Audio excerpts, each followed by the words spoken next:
Ignatian Spirituality, the 7 dispositions to find out the will of God. At the beginning of the spiritual exercises, Ignatius of Loyola spells out 7 basic attitudes or qualities that a person must have as preconditions for entering into an authentic discernment process seeking God's will. For example, a priest in India wants to find out the will of God if he has to work in India or in Africa. The dispositions are the following. Number 1, openness.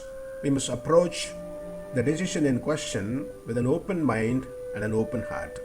We cannot find God's will for us if we enter into the decision-making process with a preconceived outcome based on our self-will, biases, and what Ignatius calls attachments. That is an attitude of facts. I already have my mind made up, so don't confuse me with the facts. The second disposition, generosity. To enter into a decision-making process with such openness requires a generous spirit with which we, with a largeness of heart, put no conditions on what God might call us to. This is like writing God a signed blank check, letting God fill in the amount and content of the check.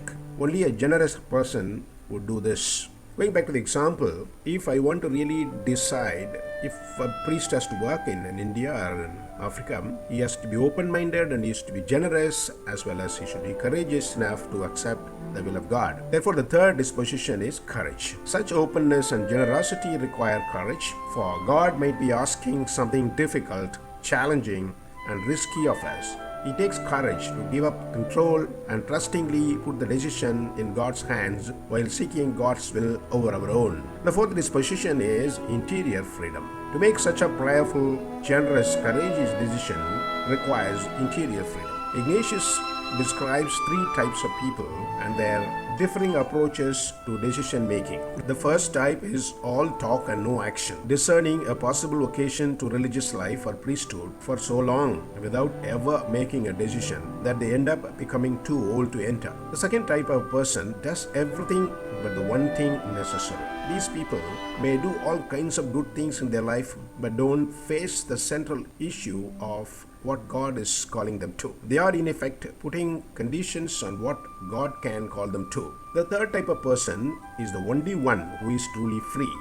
Their whole and deepest desire is to do whatever God's will is for them with no conditions attached. This is the attitude necessary to authentically find and follow God's will for us. A habit of prayerful reflection is the 5th precondition. Prayerful reflection on one's experience. How can we hear God's call if we are not listening? How can we listen if we are not praying? Ignatius of Loyola suggests examination of conscience twice a day, or in modern terms, we call it examination of consciousness. This is highly helpful to find out the will of God throughout the day. Having one's own priorities straight is the 6th disposition. There is a ruthless logic to Ignatian spirituality. Serving God, our Creator and Lord, is the ultimate goal of our lives, and everything else in our lives must be kept in the subordinate position of a means to that end. Where things such as opportunities, experiences, and relationships are to be valued and chosen only insofar as they contribute to our ultimate goal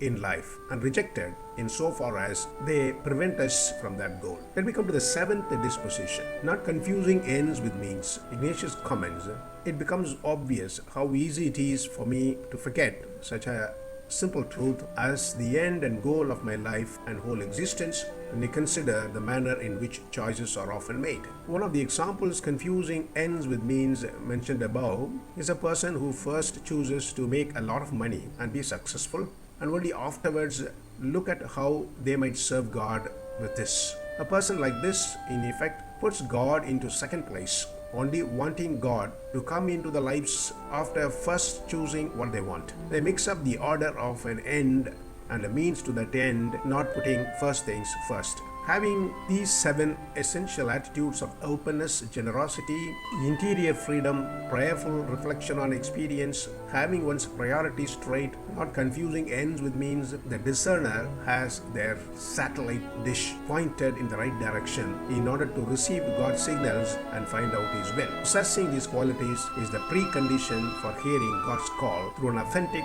discernment process. Thank you.